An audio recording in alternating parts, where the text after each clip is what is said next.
현지 시간으로 2월 12일 미국의 뉴욕타임스는 한 일본인 학자의 지난 망언을 되짚으며 비판조의 기사를 보도했습니다. 어떤 발언이길래 21년도에 했던 발언이 뒤늦게 도마에 오른 걸까요? 기사의 주인공은 도쿄대 출신으로 예일대 경제학과 조교수로 재직 중인 일본인 나리타 유스케 박사입니다. 일본에선 파격적인 발언을 이어나가며 나름대로 영향력이 큰 유명인이라고 하는데요. SNS 팔로워만 57만 명의 최근엔 TV 프로그램 진행자로도 발탁됐다고 합니다. 대외적으로 활발하게 활동하기 때문에 그의 발언은 대중들에게 영향을 끼칠 수밖에 없는데요. 그렇기에 이번 망언이 더욱 큰 비판을 받고 있는 것 같습니다. 문제가 된 그의 발언은 고령화가 세계에서 가장 빠르게 가속되고 있다는 일본 사회의 문제 개선 방안에 대해 이야기하다가 나온 것인데요. 조금 충격적입니다. 그는 해법은 매우 명백해 보인다. 노인들이 집단으로 할복을 하는 것이라는 발언을 했습니다. 일본 사회의 고령화를 늦추기 위해서 멀쩡하게 살아있는 노인들을 보고 죽으라는 것인데요. 현실성이 없는 극단적인 방법인데다 일본인들 특유의 잔인한 민족성을 엿볼 수 있는 발언 같습니다. 놀라운 점은 그가 처음 이 발언을 했을 당시 일본 내의 젊은 층의 지지와 응원을 받았다는 것입니다. 가려운 곳을 긁어주는 발언이다. 하고 싶은 말을 대신해줬다. 노인들은 연금을 너무 많이 받아. 그래서 젊은 우리만 고생하지. 등의 응원 댓글이 많았다고 하는데요. 세대 갈등은 어느 나라에나 있습니다. 하지만 노인들이 죽어야 한다는 발언에 공개적으로 지지하며 응원의 글을 남겼다는 게 신기할 따름입니다. 그런데 일본 내에서 고령화 문제에 대해 극단적인 망언을 내뱉은 사람은 나리타 유스케 외에도 많이 있다고 합니다.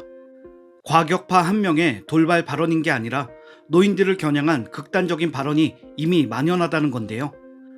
이런 일에 한국에서도 망언 제조기로 유명한 아소다로 현 일본 자민당 부총재가 빠질 리 없죠. 그는 이미 10년 전인 2013년 재무상 시절에 노인복지 예산에 대한 문제를 언급하며 노인들은 서둘러서 죽어야 한다 라고 발언했는데요. 단순한 학자나 유명인이 아닌 사회적으로 실질적 영향력을 끼칠 수 있는 정치인의 발언이라는 점에서 파장이 컸다고 합니다.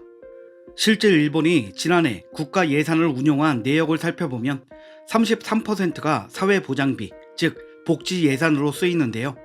그 중에서도 고령층에 관련된 예산이 66%나 된다고 합니다. 이는 일본의 고령층이 날이 갈수록 늘어나고 있기 때문인데요.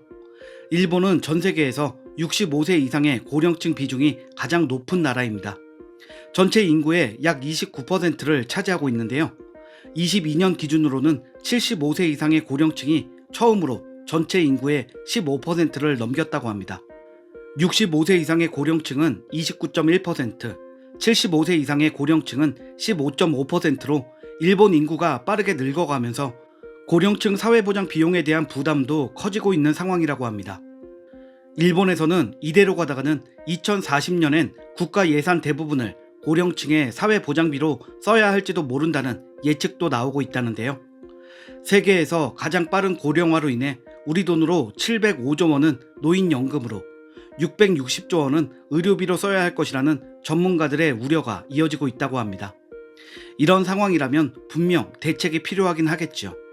그런데 그 대책이 노인들을 죽이자라는 거라는 점에 뉴욕타임스도 놀라고 많은 해외 네티즌들도 놀랐습니다. 인간의 평균 수명이 높아지며 고령화 사회에 대한 대책은 어느 나라에서나 논의되는 일인데 노인들을 죽이자는 대책을 내놓는 나라는 일본뿐이니까요. 자신의 과거 발언이 미국에서 보도되며 일본 내에서도 다시 한번 이슈가 되고 큰 파장을 일으키자 나리타 유스케는 바로 꼬리를 내리고 사과의 뜻을 전했는데요. 뉴욕타임즈와 이메일 인터뷰를 갖고 자신의 말은 그런 뜻이 아니었다며 해명했습니다. 젊은 청년층에 기회와 자리를 더 주자는 의도로 얘기한 거였고 발언의 본질이 왜곡됐다고 전했습니다. 그는 집단 할복 등의 단어가 부정적인 뜻이라는 것을 고려했어야 했는데 그러지 못한 점을 반성한다. 이제는 그런 표현을 사용하지 않는다라며 인터뷰를 끝냈는데요. 그런 뜻이 뭘까요? 노인들은 죽어야 한다는 말에서 대체 어떤 뜻을 찾아야 하는 것인지 모르겠네요. 미국에서 비판받자 헐레벌떡 마음에도 없는 사과를 한 것으로밖에 보이지 않습니다. 일본에서는 작년에 고령화에 관련된 영화도 나왔다고 하는데요. 영화감독 하야카와 치레는 플랜 75라는 영화에서 75세 이상의 노인들에게 국가가 안락사를 지원하도록 하는 스토리를 그렸습니다. 줄거리만 보아도 사회적 이슈의 중심으로 떠오를 만한 것 같습니다. 이 영화는 사회 분위기를 비판하고자 나온 것으로 보이는데요. 사실 비슷한 영화가 과거에도 있었다고 합니다. 1980년대에 나온 나라야마 부시코라는 영화로 70세가 넘은 노인들을 죽음으로 몰아가는 마을에 대한 이야기라고 합니다. 일본 사회에서 노인층에 대한 과격 발언이 나오는 것은 어제 오늘의 일이 아니라는 것을 알 수 있습니다. 노인층에 대한 망언이 이어지며 세대 갈등만 커지는 상황. 외국의 전문가들은 일본 유명인들의 망언으로 인해 세대 간의 싸움을 부추기는 사회적 분위기가 형성되고 그런 흐름 속에서 일본의 경제는 계속해서 하락세를 보일 것으로 예측했습니다. 워렌 버핏만큼 유명한 세계적인 투자자 짐 로저스가 최근에 발간한 책이 있습니다. 책 제목이 버림받는 일본입니다. 일본인들에게는 불편한 제목이겠지만 현재 세계에서 일본을 바라보는 시선을 알 수 있는 것 같습니다. 짐 로저스는 이전부터 일본의 경제에는 한계가 왔다며 비판해온 인물인데요. 이번에도 일본 경제에는 호전의 조짐이 전혀 없다며 뼈를 때리는 팩트를 나열하며 책까지 냈습니다. 그는 일본의 막대한 국가부채, 선진국 중 가장 심각한 고령화 사회 등이 일본 경제를 갉아먹고 있다고 진단했는데요. 실제로 작년 기준 일본의 국가부채가 최초로 1000조엔을 돌파했고 신생아도 태어나자마자 1억의 빚을 떠안는다는 보도가 나왔습니다.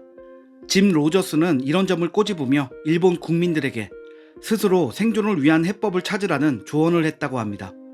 일본의 시사평론가 고가 시게아키는 올해는 일본 청년들이 해외로 탈출하는 추세가 본격화될 것이라는 칼럼을 냈는데요.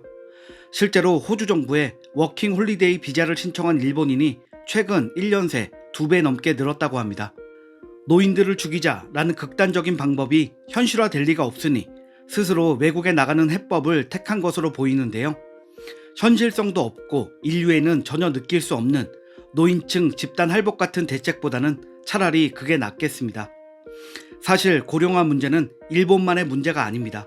그렇기에 일본의 상황은 우리에게도 시사하는 바가 많습니다. 일본이 지금 겪고 있는 실패적인 고령화 대책들을 잘 보고 우리는 저렇게 하지 말자를 배울 수 있으니까요. 고령화가 문제가 된다고 노인들을 죽이자는 망언을 정치인부터 학자까지 대놓고 할 수 있는 사회. 그게 문제가 되지 않는 사회. 그 사회의 일원이 아니라는 점에 다행입니다. 그리고 우리는 일본보다 더 현명한 대책을 찾아 그런 사회를 만들지 않도록 해야겠죠. 오늘 영상은 조금 답답한 마음으로 마칩니다. 구독과 좋아요 부탁드리겠습니다. 시청해주셔서 감사합니다.